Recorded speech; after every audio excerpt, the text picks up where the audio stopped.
ഒരു മുറിക്കുള്ളിലേക്ക് ചൊവ്വ ഗ്രഹത്തെയും ചന്ദ്രനെയും കൊണ്ടുവന്ന് അതിൻ്റെ പ്രത്യേകതകൾ കണ്ടുപഠിച്ചാലോ?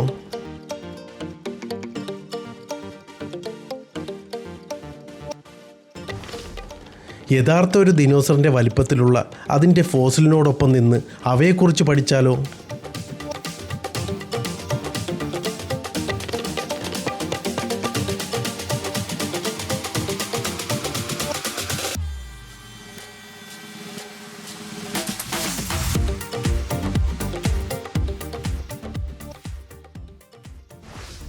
കൊളംബസ് ലോകം ചുറ്റി സഞ്ചരിച്ച കപ്പലിനുള്ളിലൂടെ ഒരു യാത്ര നടത്തിയാലോ? ഇതൊക്കെ എങ്ങനെ സാധിക്കുമെന്ന് ചിന്തിക്കുകയായിരിക്കുമല്ലേ?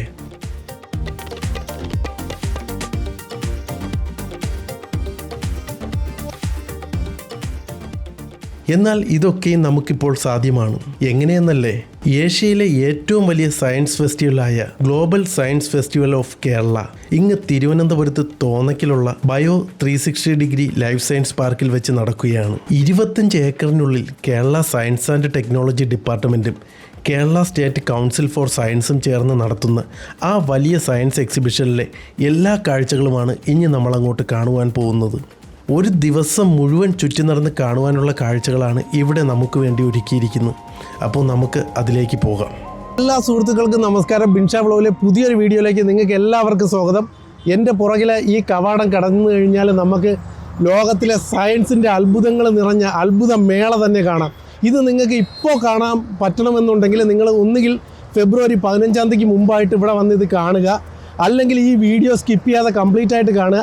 ഇത് ഞാൻ കാണുക എന്നുള്ളത് മാത്രമല്ല, ഇത് നിങ്ങളെ കൂടി കാണിക്കുക എന്നുള്ളൊരു ഉദ്ദേശത്തോടു കൂടിയാണ് ഞാൻ ഈ വീഡിയോ ചെയ്യുന്നത്. അപ്പോൾ നമുക്ക് അകത്തോട്ട് പോവാം. എല്ലാവരും വായോ. നമ്മുടെ വണ്ടി ഇവിടെ പാർക്ക് ചെയ്ത് കഴിഞ്ഞു. വലിയൊരു പാർക്കിംഗ് ഏരിയയാണ് ഇതിനു വേണ്ടി അവരിവിടെ സജ്ജീകരിച്ചിരിക്കുന്നത്. നമുക്ക് ആ ഫെസ്റ്റിവലിൽ നടക്കുന്ന അതിൻ്റെ ഫ്രണ്ടിലേക്ക് ആൾക്കാരെ ഇറക്കിയതിന് ശേഷം വണ്ടി ഇവിടെ കൊണ്ടുവന്ന് പാർക്ക് ചെയ്യാം. അല്ലാന്നുണ്ടെങ്കിൽ ഇവിടെ പാർക്ക് ചെയ്തിട്ട് ഇവിടെ നിന്ന് ഡയറക്റ്റ് നമുക്ക് അങ്ങോട്ട് പോവാം. ഇവിടെ നിന്ന് ആ ഒരു എൻട്രിയുടെ അടുത്തേക്ക് പോകുന്നതിന് വേണ്ടിയിട്ട് അവരിവിടെ പ്രത്യേകം വണ്ടി സജ്ജീകരിച്ചിട്ടുണ്ട്. ഒരു വാനുണ്ട്. അപ്പോൾ അത് ഫ്രീ ഓഫ് കോസ്റ്റ് നമുക്ക് അവിടെ പോകാവുന്നതാണ്. അപ്പോൾ നമുക്ക് നേരെ അങ്ങോട്ട് പോവാം.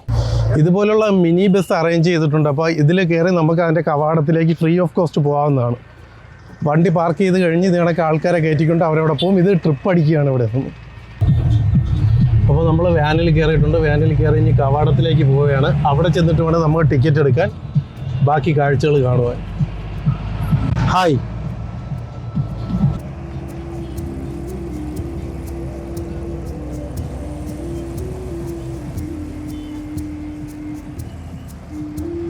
അയ്യോ, വണ്ടി നമ്മൾ ഇറങ്ങിയിട്ടുണ്ട്. നല്ല വെയിലാണ്. പോവാ. നമ്മൾ എവിടെയാണ് പോകണ മോനെ? ഊട്ടിയിലാ? ഹൈസ് ഇതുവരെ ഊട്ടിയുടെ ഇത് വിട്ടിട്ടില്ല. ഫാമിലി എല്ലാവരും ഉണ്ട്. അളിയനും ഫാമിലിയും ഉണ്ട്, ഉമ്മായും വാപ്പായും ഉണ്ട്, തൗസും ഉണ്ട്, അൻസിയും ഉണ്ട്, ഹൈസും ഉണ്ട്. നമുക്ക് അകത്തോട്ട് പോവാം. ഇതാണ് കേട്ടോ ഇതിൻ്റെ എൻട്രൻസ് വരുന്നത്. ഇവിടം വരെ നമുക്ക് വണ്ടിയിൽ വന്നിട്ട് ഇവിടെ ആളിനെ ഡ്രോപ്പ് ചെയ്തിട്ട് തിരിച്ച് പാർക്കിങ്ങിലേക്ക് പോകാൻ പറ്റും. ഇതേണക്കുള്ള വാനിൽ നമുക്ക് തിരിച്ചെന്നിട്ടും വരാം. അതല്ലാന്നുണ്ടെങ്കിൽ ഡയറക്റ്റ് ആളവിടെ ഇറങ്ങിയിട്ട് വണ്ടി പാർക്ക് ചെയ്തും വാനിൽ ഇങ്ങോട്ട് വരാം.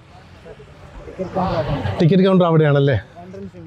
ഓക്കെ ഓക്കെ, ഇതാണ് എൻട്രൻസ് അല്ലേ? ഓക്കെ ഓക്കെ, ശരി. ഓക്കെ, അപ്പോൾ നമുക്ക് നേരെ ആദ്യം ടിക്കറ്റ് കൗണ്ടറിലേക്ക് പോകാം. ടിക്കറ്റ് എടുക്കണ്ടേ? ഇതാണ് വലിയൊരു ടിക്കറ്റ് കൗണ്ടറാണ് ഇവിടെ വരുന്നത്. ഒത്തിരി കൗണ്ടറുകൾ ഇവിടെ ഉണ്ട്. ഒരാൾക്ക് 250 രൂപയാണ് ടിക്കറ്റ് ചാർജ് വരുന്നത്. ഈ കൗണ്ടറിൽ വരികയാണെങ്കിൽ നിങ്ങൾക്ക് ഡയറക്റ്റ് പൈസ കൊടുത്ത് ഇവിടെ നിന്ന് ടിക്കറ്റ് എടുക്കാവുന്നതാണ്. അതല്ലാതെ നിങ്ങൾക്ക് അകത്ത് പോയി കഴിഞ്ഞാൽ അകത്തുനിന്ന് കാർഡും ഗൂഗിൾ പേ ഒക്കെ യൂസ് ചെയ്ത് ഇതിനകത്തുനിന്ന് ടിക്കറ്റ് എടുക്കാം. അതല്ല മറ്റൊരു ഓപ്ഷൻ എന്ന് പറയുന്നത് ഓൺലൈനായിട്ട് നിങ്ങൾക്ക് ടിക്കറ്റ് ബുക്ക് ചെയ്യാൻ പറ്റും. ഓൺലൈനായിട്ട് ടിക്കറ്റ് ബുക്ക് ചെയ്യേണ്ടുന്ന ലിങ്ക് ഞാൻ ഡിസ്ക്രിപ്ഷനിൽ കൊടുക്കുന്നുണ്ട്. നമ്മളിതിൻ്റെ ടിക്കറ്റ് ഓൺലൈനായിട്ട് ബുക്ക് ചെയ്തിട്ടുണ്ട്. അപ്പോൾ നമുക്ക് അകത്തേക്ക് പോകാൻ നേരെ. ഓൺലൈനായിട്ട് എടുത്ത ടിക്കറ്റാണ് കേട്ടോ. ഇങ്ങനെ നമുക്കൊരു QR ആണ് വരുന്നത്. ഇത് അകത്ത് സ്കാൻ ചെയ്ത് നമുക്ക് അകത്ത് കയറി പോകാം. ഒത്തിരി ഇത് നിയന്ത്രിക്കുന്നതിന് വേണ്ടി ഒത്തിരി സെക്യൂരിറ്റീസിനെയൊക്കെ അറേഞ്ച് ചെയ്തിട്ടുണ്ട്. അവരൊക്കെ വെയിലത്ത് കഷ്ടപ്പെട്ട് ജോലി. ഹായ് കണ്ടോ, ഇത് എൻട്രൻസ് ആണ്. ഇവിടെ വരുമ്പോൾ തന്നെ നമുക്കൊരു ഇൻസ്റ്റലേഷൻ കാണാൻ പറ്റും. ഇത് പൈപ്പാണ്. പൈപ്പ് ഇങ്ങനെ നിർത്തിയിട്ടുണ്ട്. എന്തിനാണെന്നുള്ള അറിയില്ല. പിള്ളേർ അതിലൊക്കെ പിടിച്ച് കളിക്കുന്നുണ്ട്. Pavilion A. അപ്പോൾ നമുക്ക് പവലിയൻ എയിലേക്കാണ് ആദ്യം പോകേണ്ടത്. അങ്ങോട്ട് പോവാം. ഇതിങ്ങനെ പിടിച്ച് കുലുക്കാം. നല്ല സ്ട്രോങ് ആയിട്ടാണ് പൈപ്പ് നിർത്തിയിരിക്കുന്നത്.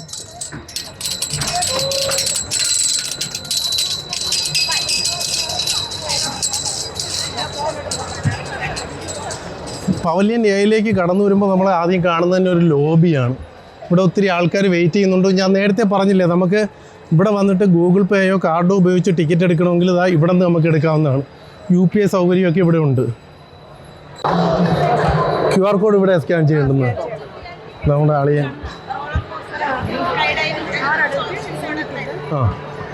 ആഡോൺസ് ഉൾപ്പെടെയാണ്, 4 പേര് ആഡോൺസ്. ഇതിന് ടിക്കറ്റ് സെപ്പറേറ്റ് തരുമോ? അതെ, ഓക്കെ.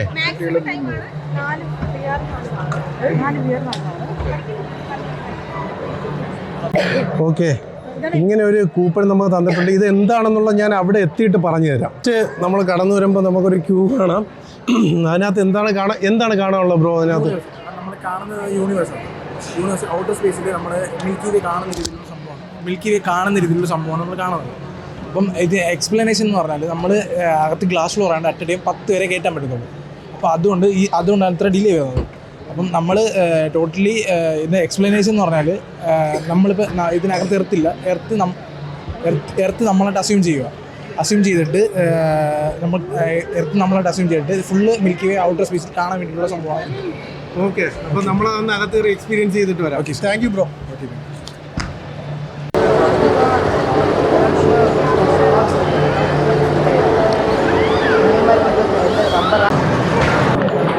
നമുക്ക് പണി തരാനായിട്ട് ഹൈസ് ചാടി എൻ്റെ തോളത്ത് കയറിയിട്ടുണ്ട്.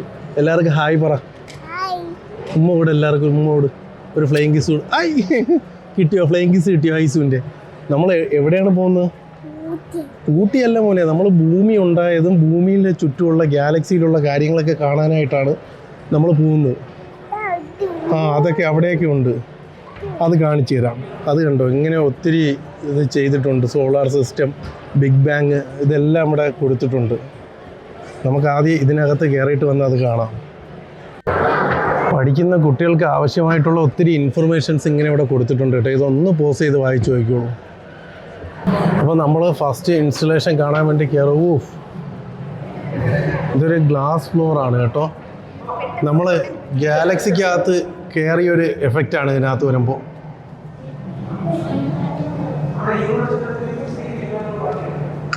ഈ വൈറ്റ് കളർ ഡോട്ട്സ് എല്ലാം തന്നെ സ്റ്റാർസ് ആണ്. ആൻഡ് അത് മിൽക്കി വേ ആണ്, ക്ഷീരപഥം. ആൻഡ് ഇത് നമ്മുടെ nearest galaxy to the Milky Way, Andromeda galaxy. നമ്മുടെ എർത്തിൻ്റെ പെർസ്പെക്റ്റീവ് നമ്മൾ നോക്കുമ്പോൾ കാണുന്ന ആകാശമാണ്. അഡ്വാൻസ് ടെലസ്കോപ്പ് ഒക്കെ വെച്ച് നോക്കുമ്പം നമുക്ക് ഒബ്സർവ് ചെയ്യാൻ പറ്റുന്ന യൂണിവേഴ്സാണ്. അതുകൊണ്ട് തന്നെ നമുക്ക് എർത്തിൽ നിന്ന് ഒബ്സർവ് ചെയ്യാൻ പറ്റുന്നതുകൊണ്ട് തന്നെ ഇതിന് ഒബ്സർവ് യൂണിവേഴ്സ് എന്ന് പറയും.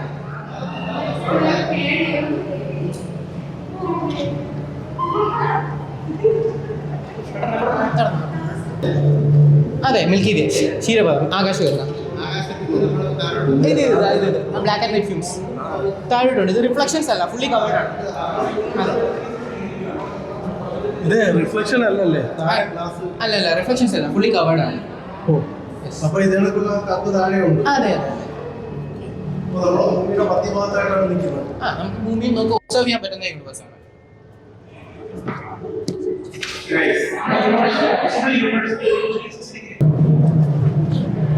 Thank you. ഇതെന്ന് വെച്ചാൽ നമ്മുടെ സോളാർ സിസ്റ്റത്തിൻ്റെ ഒരു ഓവറോൾ വ്യൂ ആണ് കാണിച്ചിരിക്കുന്നത്. ഓരോ പ്ലാനറ്റ്സും സണ്ണിൽ നിന്നും എത്രമാത്രം ഡിസ്റ്റൻസ് അകലെ എന്നാണ് ഇവിടെ പറയുന്നത്.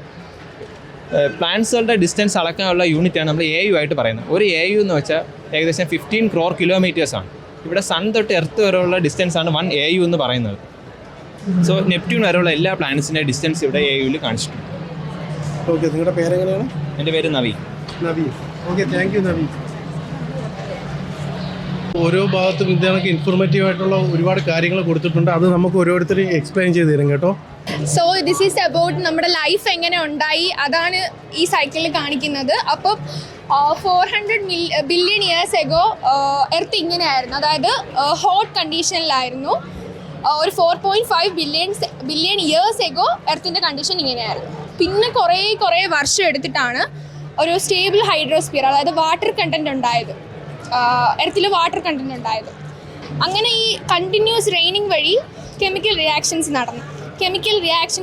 നടന്ന് ഒരു പ്രീ RNA വേൾഡ് ഉണ്ടായി. RNA മീൻസ് നമ്മുടെ സെല്ലിലുള്ള ജനറ്റിക് ഇൻഫോർമേഷൻ്റെ യൂണിറ്റാണ് RNA.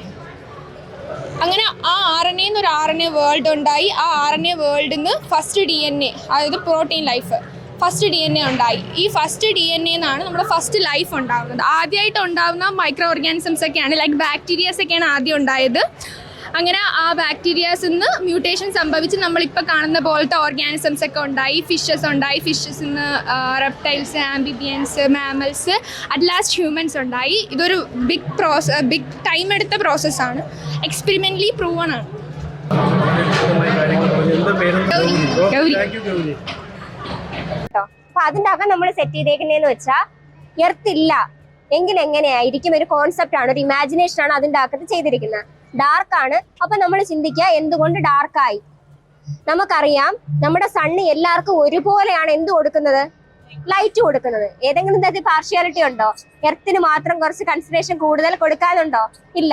പിന്നെ എന്തുകൊണ്ട് എർത്ത് വിട്ട് നമ്മൾ പുറത്തു പോയാൽ ഈവൻ സ്പേസിൽ എന്തുകൊണ്ട് ഇരുട്ടായി? കാരണം വേറൊന്നുമല്ല, അവിടെ ഒരു റിഫ്ലക്ഷൻ നടക്കുന്നില്ല. റിഫ്ലക്ഷൻ നടക്കണമെങ്കിൽ ഒരു റിഫ്ലക്റ്റിംഗ് സോഴ്സ് ഉണ്ടായിരിക്കണം. ഓക്കെ, അപ്പൊ വേറെ എവിടെ ആ ഒരു സോഴ്സ് ഇല്ല. സോ ലൈറ്റ് വരുന്നുണ്ട്, അത് വേവായിട്ട് പാസ് ചെയ്ത് പോകുന്നുണ്ട്, നമുക്ക് അറിയാൻ പറ്റുന്നില്ല. എർത്തിൽ എന്തുകൊണ്ട് വരുന്നുണ്ട്? എർത്തിൽ അറ്റ്മോസ്ഫിയർ ഉണ്ട്, റിഫ്ലക്ഷൻ നടക്കുന്നുണ്ട്, നമുക്ക് എക്സ്പീരിയൻസ് ചെയ്യാൻ പറ്റുന്നുണ്ട്. അവിടെ നമ്മൾ പറഞ്ഞ എന്താ, എർത്ത് ഇല്ലാത്തൊരു കോൺസെപ്റ്റ്. അപ്പൊ നമുക്ക് ചിന്തിച്ചൂടെ, എർത്ത് ഇല്ല, ഇത്രയും പ്ലാനറ്റ്സ് ഉണ്ടല്ലോ, കാണുമെന്ന് ചിന്തിക്കുവോ? ചിന്തിക്കല്ലേ? അടിപൊളി. ഓക്കെ, നമ്മൾ ആലോചിക്കുക, എർത്ത് ഇല്ല മീൻസ് എന്താ? ലൈഫേ ഇല്ല. ഓക്കെ, ഒരു ലൈഫും ഇല്ല. നമ്മുടെ ലൈഫല്ല, ഒരാളുടെ ലൈഫും ഇല്ല. നമുക്കറിയാം നമ്മുടെ സണ്ണിന് എപ്പോഴെങ്കിലും അവസാനം ഉണ്ടോ? സണ്ണ് ഡെത്ത് ആവുമോ? സണ്ണ് ഡെത്ത് ആവും. കാരണം സണ്ണിങ്ങനെ ഇതാവാൻ കാരണം എന്താ? ഹൈഡ്രജൻ ബോണ്ട് ചെയ്തുകൊണ്ടിരിക്കുന്നത് കൊണ്ടാണ്. അതിനൊരു അവസാനം ഉണ്ട്. അങ്ങനെ അവസാനം ആവുമ്പോ സണ്ണ് എന്തായി മാറും എന്നറിയാമോ? സണ്ണൊരു സ്റ്റാർ ആണ്. White giant, red giant, black hole, ഇങ്ങനെയൊക്കെ ഉള്ള ഒരു പ്രൊസീജിയറിലോട്ട് പോകും. സണ്ണ് ബ്ലാക്ക് ഹോൾ ആവുമോ? സണ്ണ് ഒരിക്കലും ഒരു ബ്ലാക്ക് ഹോൾ ആവില്ല. കാരണം അത്രയും മാസ് സണ്ണിനില്ല. ഒരു ബ്ലാക്ക് ഹോൾ ആവണമെങ്കിൽ അത്രയും മാസ് വേണം. അത്രയും മാസ് സണ്ണിനില്ല. സോ ബ്ലാക്ക് ഹോൾ ആവൂല. മേ ബി ഒരു റെഡ് ജെയിന്റ് ആയി മാറാം. റെഡ് ജെയിന്റ് ആയിട്ട് മാറിയാൽ പോലും ഇതിന് വലിയൊരു അട്രാക്റ്റീവ് പവർ കാണും. ഈ പറയുന്ന എല്ലാ സാധനങ്ങളെയും വലിച്ചതിന്റെ ഉള്ളിലോട്ടിടും. സോളാർ സിസ്റ്റം കംപ്ലീറ്റ് വാനിഷ് ആവും. നമുക്ക് ഒരു സാധനം അതിൻ്റെ അകത്തും കാണാൻ പറ്റില്ല. നമുക്ക് അതിന്റെ അകത്ത് വലിയൊരു സംഭവം ഇങ്ങനെ ഒരു ഷേപ്പ് കാണാൻ പറ്റും. അത് മിൽക്കി വേ ഗാലക്സി ആണ്. എന്തുകൊണ്ട് ആ ഷേപ്പ് ഒരു കളർഫുൾ ആക്കാന്ന് വിചാരിച്ചിട്ടല്ല. മിൽക്കി വേ ഗാലക്സി സ്പൈറൽ ഷേപ്പ് ആണ്. സോ ആ ഷേപ്പ് ആണ്. ഓക്കെ, അതിന്റെ താഴെ നമുക്ക് ഗ്ലാസ് ഫ്ലോർ ആണ്. താഴെ നമുക്ക് നോക്കിക്കഴിഞ്ഞാൽ ഒരു കുറച്ച് ലൈറ്റ് ആയിട്ടുള്ള സാധനം നമുക്ക് അവിടെ കാണാൻ പറ്റും. ഒരു ആൻഡ്രോമേഡ ഗാലക്സിയാണ്. നമ്മുടെ ഗാലക്സിയുടെ ഏറ്റവും അടുത്ത് കിടക്കുന്ന ഒരു ഗാലക്സിയാണ് ആൻഡ്രോമേഡ ഗാലക്സി. അതിന്റെ വോൾ എല്ലാം വളരെ വളരെ ഷോർട്ട് ആയിട്ടുള്ള കുറെ കുത്തൊക്കെ കാണാൻ പറ്റും. ആ കുത്ത് ഓരോന്നും സ്റ്റാർസ് ആണ്. അതിലെ ചില കുത്തുകൾ വളരെ ബ്രൈറ്റ് ആയിട്ട് കാണാൻ പറ്റും. ഹോളിൽ നിന്നൊക്കെ ലൈറ്റ് വരുന്ന പോലെ തോന്നും. അത് ഹോളിൽ നിന്ന് ലൈറ്റ് വരുന്നതല്ല, അതെല്ലാം ഗാലക്സീസ് ആണ്. അപ്പോൾ നമ്മൾ വിചാരിക്കുമോ നമ്മുടെ മിൽക്കി വേ വലിയ ഗാലക്സി, അത് ചെറിയ ഗാലക്സി ആണെന്ന്? അല്ല, നമ്മുടെ ഗാലക്സി നമ്മൾ സ്പെസിഫൈ ചെയ്ത് കാണിക്കുന്നത് കൊണ്ടാണ് അത് നമ്മൾ വലുതാക്കി വെച്ചേക്കണം. ബാക്കി ഗാലക്സീസ് ഒക്കെ ഭയങ്കര വലുതാ. നമ്മുടെ ഗാലക്സിക്ക് ഒരു 5-6 ഒക്കെ എടുത്ത് അതിനെ തിട്ട് കഴിഞ്ഞാൽ പോലും നിറയാത്ത ഗാലക്സീസ് ആവശ്യം പോലെ ഉണ്ട്. അപ്പൊ വലുതാണ് നമ്മുടെ ഗാലക്സി. യൂണിവേഴ്സ് മൊത്തം നോക്കിക്കഴിഞ്ഞാൽ വളരെ ചെറുതാണെന്ന് പറയാൻ വരും.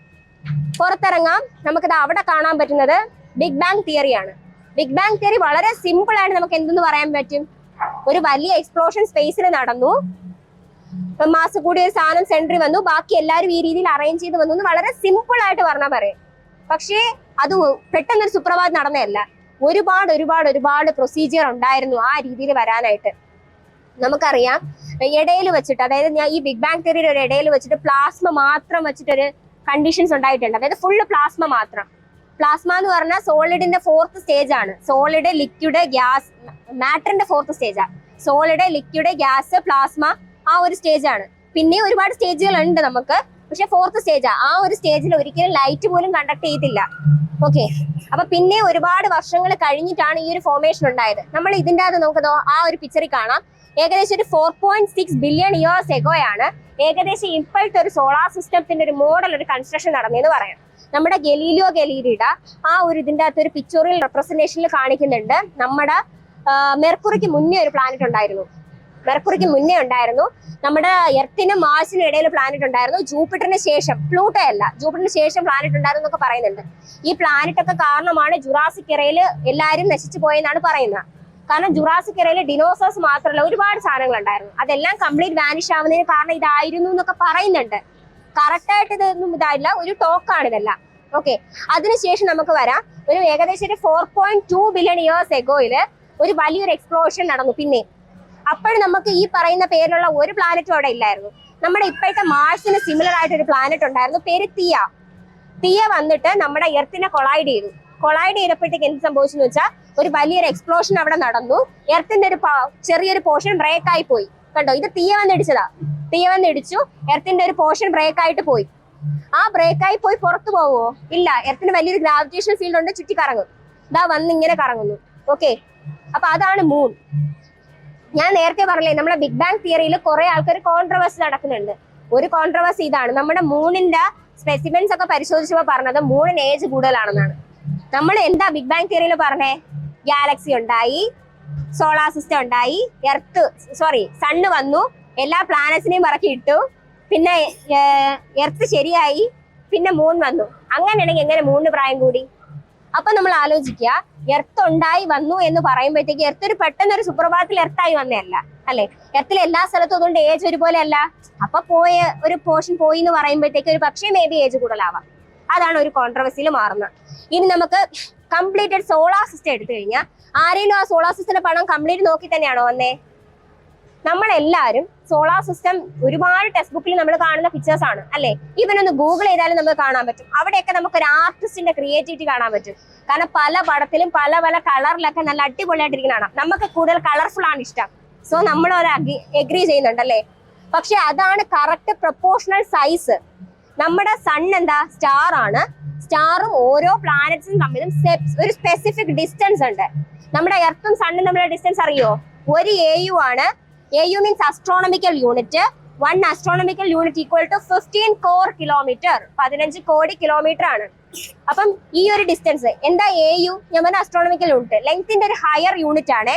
അതായത് സെന്റിമീറ്റർ, അതുപോലെ കിലോമീറ്റർ ഒക്കെ പോലെ ഒരു വലിയ യൂണിറ്റ്. അതായത് സ്റ്റാറും അല്ലെങ്കിൽ സ്റ്റാറും പ്ലാനറ്റും തമ്മിലുള്ള ഡിസ്റ്റൻസ് മെഷർ ചെയ്യുന്നതിന് വേണ്ടിയാണ് നമ്മൾ ആസ്ട്രോണമിക്കൽ യൂണിറ്റ് യൂസ് ചെയ്യുന്നത്. അപ്പം ഇത്രയും ഡിസ്റ്റൻസ് അകലെയുണ്ട്. ഈ ഡിസ്റ്റൻസും അവരുടെ സൈസും തമ്മിൽ ഒരു ബന്ധവും ഇല്ല. അങ്ങനെ ബന്ധം ഉണ്ടായിരുന്നു എന്നുണ്ടെങ്കിൽ ഞാൻ പറയണം നെപ്റ്റ്യൂൺ ആയിരുന്നേ ഏറ്റവും സൈസ് ഉള്ളത് അല്ലേ. നെപ്റ്റ്യൂണിലെ ഏറ്റവും അവസാനം വരുന്നേ അല്ല, ജൂപ്പിറ്റർ ആണ്. അപ്പം അതിന്റെ സൈസും ആ ഡിസ്റ്റൻസും തമ്മിൽ ഒരു ബന്ധവും ഇല്ല. പിന്നെ നമുക്ക് എർത്തിന്റെ പൊസിഷനിൽ നോക്കാം. 3rd പൊസിഷൻ ആണ് അല്ലേ. ഈ ഒരു പൊസിഷൻ നമുക്ക് ലൈഫ് ഉണ്ടായതിന് ഒരു വലിയ കാരണമാണ്. കാരണം കുറച്ചുകൂടെ ഫ്രണ്ടിലോട്ടായിരുന്നെങ്കിൽ എന്ത് പറ്റിയനെ? വളരെ ഹോട്ടർ ആയിട്ടൊരു റീജിയനായി മാറിയനെ. ബാക്കിലോട്ടായിരുന്നെങ്കിൽ വളരെ കൂളർ ആയിട്ടൊരു റീജിയനായിട്ട് മാറിനെ. അപ്പൊ ആ ഒരു പൊസിഷൻ വളരെ ഇമ്പോർട്ടന്റ് ആണ്.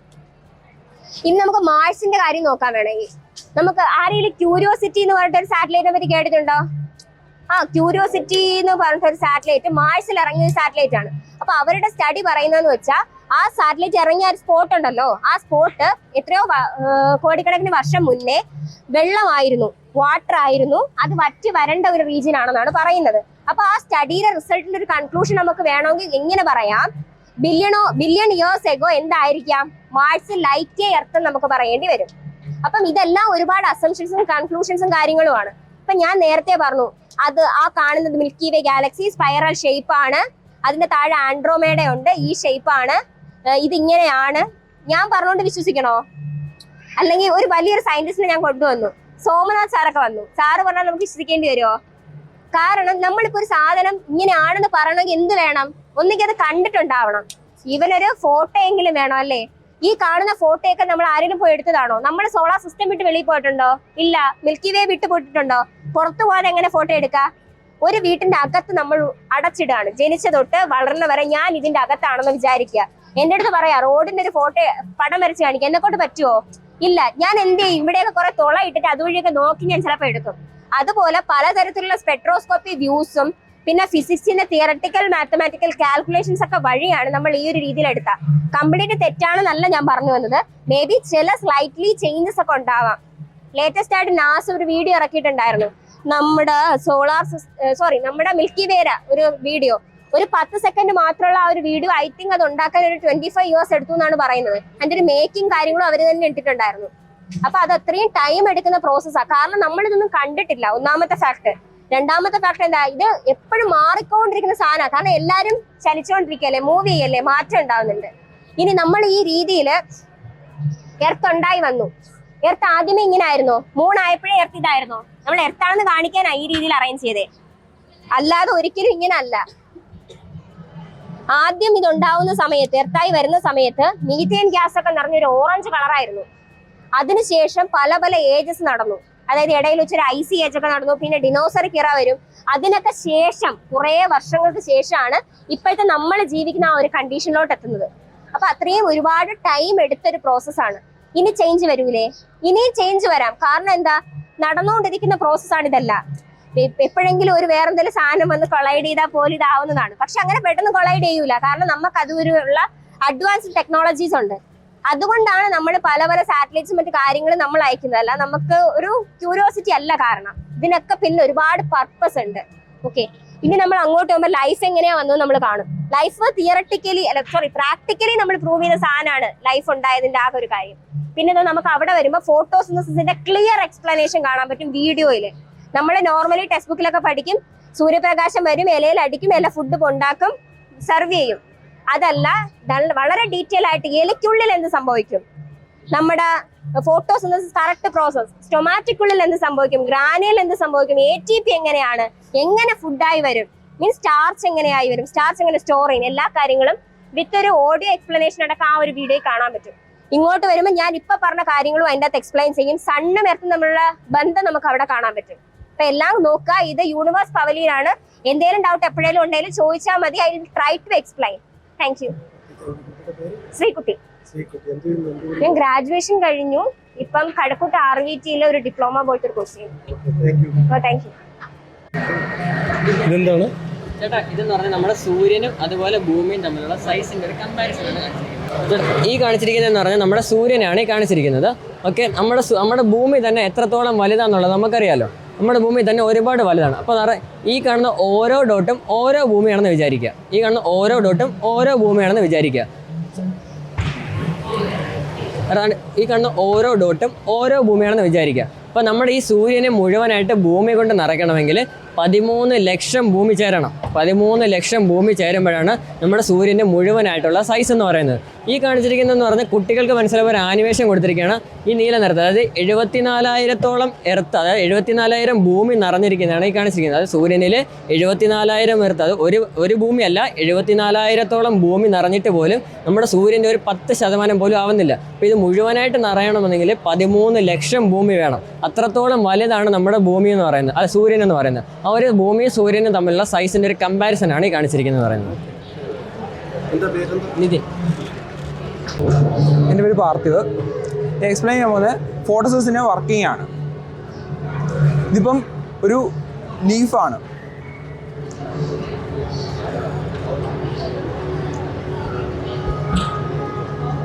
ഒരു ലീഫിനുള്ളിലേക്ക് പോവാണ്.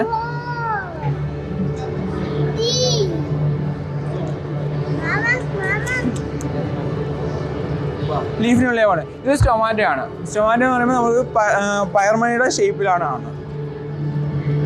ഇതൊരു ഒറ്റ ലീഫിനകത്ത് ഒരു സിംഗിൾ സ്റ്റൊമാറ്റോ ആണിത്. ആ അതിൽ തന്നെ ഇത്രയധികം സെൽസ് ആണ്.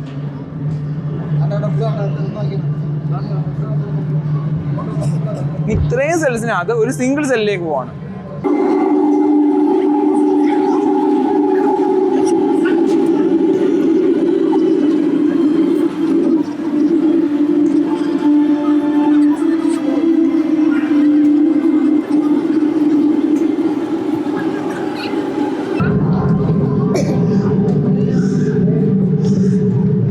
ഇതാണ് ഗ്രാനയ്ക്കുള്ളിൽ വെച്ചാണ് നമ്മുടെ ഫുഡിൻ്റെ പ്രിപ്പറേഷൻ ഫുള്ള്, നമ്മുടെ ഒരു ലീഫിനുള്ളിലെ ഫുഡിൻ്റെ പ്രിപ്പറേഷൻ ഫുള്ള് നടക്കുന്നത്. ഇതൊരു single ലീഫിനകത്ത്, single സ്റ്റൊമാറ്റോയ്ക്കകത്ത്, single സെല്ലിനകത്തൊരു ഗ്ലാനയാണ്.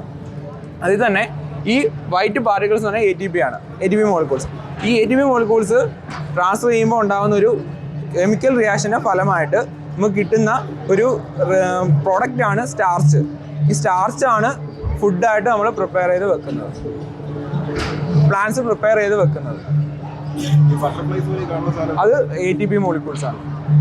ATP molecules അവിടെ എഴുതിയിട്ടുണ്ട്, കറക്റ്റ് വിശദമായിട്ട് എഴുതിയിട്ടുണ്ട്. നമ്മൾ ഒരു സെല്ലിനകത്ത് എനർജി ട്രാൻസ്ഫർ ചെയ്യുന്നത് ATP മോളിക്യൂൾസ് വഴിയാണ്. Okay, thank you. നമ്മൾ പവലിയനിലെ കാഴ്ചകളെല്ലാം കണ്ടു കഴിഞ്ഞാൽ അടുത്ത പവലിയനിലേക്ക് പോകണം. ഇത് C ആണല്ലോ, അപ്പോൾ B എവിടെ? ബി മിസ്സിംഗ് ആണോ?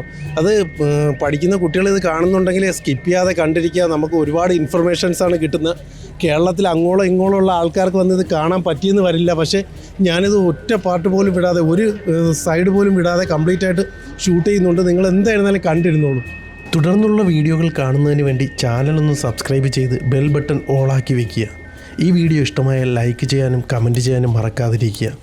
അടുത്ത പാർട്ടിലൂടെ നമുക്ക് വീണ്ടും കാണാം.